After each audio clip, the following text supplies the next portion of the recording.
सबको नमस्कार। पिछले 2-3 दिन में दिल्ली में केसेस थोड़े कम हुए हैं। बीच में तो एक दिन 180 केस आ गए थे, एक दिन 300 से ज़्यादा केसेस आ गए थे, एक दिन और 150 से ज़्यादा केसेस आ गए थे। तो बीच में थोड़ी घबराहट बढ़ गई थी कि इतनी तेज़ी से क्या कोरोना बढ़ रहा है दिल्ली के अंदर। लेकिन पिछले 3 दिन में थोड़े से केस कम हुए हैं। अभी इसको और भी कम करना है और मैं अभी भी अगले कुछ दिन में कैसे होता है उस पर डिपेंड करेगा। मैं उम्मीद करता हूं कि अगले कुछ दिन के अंदर केसेस और कम होंगे बढ़ने की बजाय। कल 67 केस आए थे और कल हमने ये जो 67 केस हैं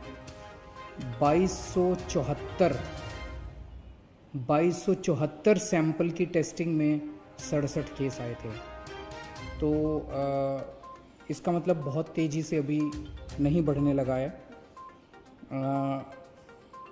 भगवान से प्रार्थना करता हूँ कि आने वाले दिनों के अंदर ये और कम हो ताकि अपने को सबको कोरोना से मुक्ति मिल सके।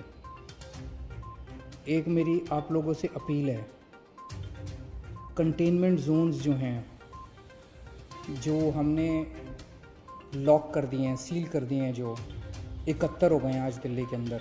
टोटल 71 जोन हो गए हैं कंटेनमेंट के, जो बिल्कुल सील कर देते हैं हम लोग। अंदर से कोई बाहर नहीं जा सकता, बाहर से अंदर नहीं आ सकता। और अंदर भी जो लोग रहते हैं उनको अपने अपने घरों के अंदर रहना होता है, वो घर के बाहर नहीं निकलना होता। उनकी जो रोज़मर्रा की ज़रूरतें हैं वो हम पूरी कराते हैं। वहाँ पे पुलिस वाले, लोकल प्रशासन बड़ी अच्छा काम कर रहे हैं और वो आपके लिए सारी ज़रूरतें पूरी करते हैं।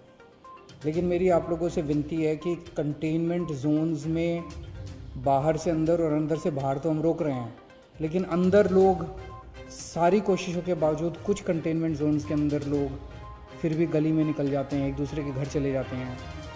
अब कल जहांगीरपुरी में एक कंटेनमेंट जोन है, वहाँ पे एक ही कुनबे के 26 लोगों को कोरोना मिला है कल, एक ही परिवार के। तो वो 26 लोग मतलब पास कई सारे उनके मकान थे, तो वो एक दूसरे के घर में जा रहे थे। इस कंटेनमेंट के बावजूद भी एक दूसरे के घर जा रहे थे। तो मेरी आप लोगों से हाथ जोड़ के विनती है, पूरा देश इस टाइम लॉकडाउन में है। कितनी मुसीबतों का हम सब लोग सामना कर रहे हैं, आप भी कर रहे हैं, सब लोग कर रहे हैं। ऐसे में अगर आप अनुशासन नहीं बरतेंगे तो आपको ही तकलीफ होगी। आपकी जान की चिंता है हम लोगों को, आपकी ज़िंदगी की चिंता है हम लोगों को। इसीलिए मैं आप लोगों से अपील कर रहा हूँ। अब बताओ, एक ही परिवार के 26 लोगों को कोरोना हो गया तो अच्छी बात तो नहीं है। मैंने पहले भी कई बार कहा था, आपको कोरोना होगा कि नहीं होगा ये आपके ऊपर निर्भर करता है। अपने को बचा के रखोगे तो कोरोना नहीं होगा, और ढील दे दोगे तो कोई नहीं बचा सकता। और अगर किसी के मन में ये हो ना कि मेरे को तो कोरोना नहीं होगा, ये भूल जाओ। ये कोरोना ना तो बहुत बड़े किसी मंत्री को छोड़ता और ना चपरासी को छोड़ता। इससे कोई नहीं बच सकता। कोई धर्म, कोई जाति, कोई अमीर, कोई गरीब, कोई नहीं बचा हुआ। तो कोई इस गलत फहमी में मत रहना कि मेरे को तो कोरोना नहीं हो सकता। कहीं किसी को भी हो सकता है और कहीं से भी आ सकता है, पता भी नहीं चलेगा। तो अपने आप को बचा के रखो। अगर कहीं पे कंटेनमेंट सरकार ने कराया तो सोच समझ के कराए। कम से कम वहाँ तो एकदम बहुत सख्ती के साथ अपने घर के अंदर हो। आज सरकार ने एक अहम निर्णय लिया है। अभी कुछ दिन पहले हमने निर्णय लिया था कि कोई भी डॉक्टर, नर्स, अस्पताल में काम करने वाले सरकारी जितने सफाई कर्मचारी, जितने लैब टेक्नीशियन जो अस्पताल में काम करते हैं, कोरोना के मरीजों का इलाज करते वक्त अगर उनमें से किसी को भी कोरोना हो जाता है और अगर उसकी वजह से डेथ हो जाती है तो उसके परिवार को सरकार 1 करोड़ रुपए की सम्मान राशि देगी। लेकिन हम देख रहे हैं कि बहुत सारे दूसरे लोग भी हैं, दूसरे कर्मचारी भी हैं जो कोरोना के मरीजों की सेवा करने में लगे हुए हैं। जैसे पुलिस है, पुलिस के लोग रात दिन कोरोना के मरीजों की जगह जगह सेवा करने में लगे हुए हैं। उसी तरह से हमारे सिविल डिफेंस वॉलंटियर्स हैं जो रात दिन इनकी सेवा करने में लगे हुए हैं। हमारे बहुत सारे प्रिंसिपल्स हैं, टीचर्स हैं जो खाना बांट रहे हैं सब लोगों को। अगर किसी भी कर्मचारी को जो कोरोना के लोगों की सेवा कर रहे हैं और सेवा करने की वजह से उनको भी कोरोना हो जाता है और कोरोना होने की वजह से उनकी डेथ हो जाती है, तो सभी कर्मचारियों के ऊपर अब ये स्कीम लागू की जा रही है कि मरणोपरांत उनके परिवार को 1 करोड़ रुपए की राशि दी जाएगी।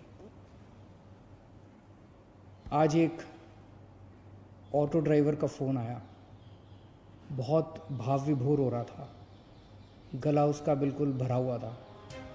मैंने पूछा क्या हुआ? बोला जी मेरे अकाउंट में 5,000 रुपये आ गए। और बोला कि मैं समझ नहीं आ रहा आपका किस शब्दों में शुक्रिया अदा करूं। कहता है कि किसी सरकार ने ड्राइवरों का ख्याल नहीं रखा, इतनी मुसीबत की घड़ी में आपने हमारा ख्याल रखा, आपने हमको याद किया।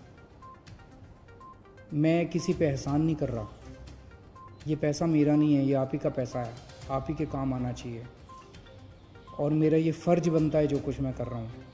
मुझे खुशी है आज हमारे ऑटो वाले, ग्रामीण सेवा वाले और जितने टैक्सी वाले, ई रिक्शे वाले, जितने ड्राइवर्स हैं, जितने भी, सबके अकाउंट में पैसे पहुंचने चालू हो गए हैं। 1 लाख के करीब अभी तक एप्लीकेशंस आई हैं, अभी भी वेबसाइट चालू है, एप्लीकेशंस आ रही हैं और कल से पैसे उनके अकाउंट में जाने चालू हो गए हैं। जो लोग अप्लाई कर रहे हैं उनके जांच कर रहे हैं, हम उनके डॉक्यूमेंट्स की जल्दी जांच कर रहे हैं और उनके अकाउंट में पैसे जाने चालू हो गए हैं, 5-5 हज़ार रुपये हर एक के अकाउंट में। और पूरी दिल्ली के अंदर इस टाइम 60 मशीनें लगी हुई हैं हमारी सैनिटाइजेशन करने के लिए और दिल्ली के काफ़ी इलाकों में सैनिटाइजेशन हो चुका है। जगह जगह मशीनें जा रही हैं, आपको भी, आपके इलाके में भी आएंगे, लेकिन अगर आपको भी पहले कराना है अपना सैनिटाइजेशन हमें ज़रूर बताइएगा, हम आपके इलाके में भी सैनिटाइजेशन मशीनों के द्वारा करा देंगे। दिल्ली में 71 लाख लोगों के राशन कार्ड हैं, सबको राशन मिल चुका है, कंप्लीट हो गया है। 7.5 किलो राशन 71 लाख लोगों को फ्री में मिल चुका है, वो कंप्लीट हो गया है। इसके अलावा बहुत सारे ऐसे गरीब हैं जिनके पास राशन कार्ड नहीं है, उनके लिए हमने कहा था भाई, हमने वेबसाइट खोली थी कि भाई अगर आपके पास राशन कार्ड नहीं है, आप गरीब हैं, आप सरकार से फ्री में राशन लेना चाहते हैं, आप अप्लाई कीजिए। 31 लाख लोगों ने अप्लाई किया अभी तक, उन सबको भी देंगे। उनको बंटना चालू हो गया है, स्कूलों के ज़रिए हम राशन बंटवा रहे हैं उनको। 3.5 लाख लोग ऑलरेडी ऐसे लोग राशन उठा चुके हैं जिन लोगों को के पास राशन कार्ड नहीं था। 31 लाख लोगों ने अप्लाई किया, उन सबको भी हम राशन पहुंचा रहे हैं, स्कूलों में राशन बंट रहा है। इन सब चीज़ों के अलावा मैं हमेशा कह रहा हूँ ये इतनी बड़ी त्रासदी है कि अकेले सरकार कुछ नहीं कर सकती। आप सबका जब तक साथ नहीं होगा हम कुछ नहीं कर पाएंगे। मुझे बहुत खुशी है, मैं सोशल मीडिया पे देख रहा हूँ और इधर उधर से पता चल रहा है, बहुत सारे लोग हमारी भी पार्टी के, दूसरी भी पार्टियों के, समाज सेवी संस्थाओं के अच्छे काम में लगे हुए हैं। कहीं पता चलता है किसी को कि यहाँ कोई भूखा है, यहाँ पे किसी को मेडिकल हेल्प की ज़रूरत है, मैं देखता हूँ कि कोई ना कोई आदमी वहाँ पहुँच जाता है। ये धर्म का काम है, ये पुण्य का काम है, यही इंसानियत है, यही सच्ची भगवान की पूजा और यही सच्ची देशभक्ति है। इस टाइम कहीं आपको कोई आदमी दुखी मिले किसी भी वजह से, उसके दुख को दूर करने की कोशिश करें। और मैं उन सब लोगों को सलाम करना चाहता हूँ जो इस दुख की घड़ी में एक दूसरे की मदद कर रहे हैं। और मैं भी 24 घंटे आपकी सेवा में हाजिर हूँ, 24 घंटे रात दिन हम लोग लगे हुए हैं। कभी आपको किसी चीज़ की ज़रूरत हो, बेहिचक आप मेरे से संपर्क कर सकते हैं। बहुत बहुत शुक्रिया।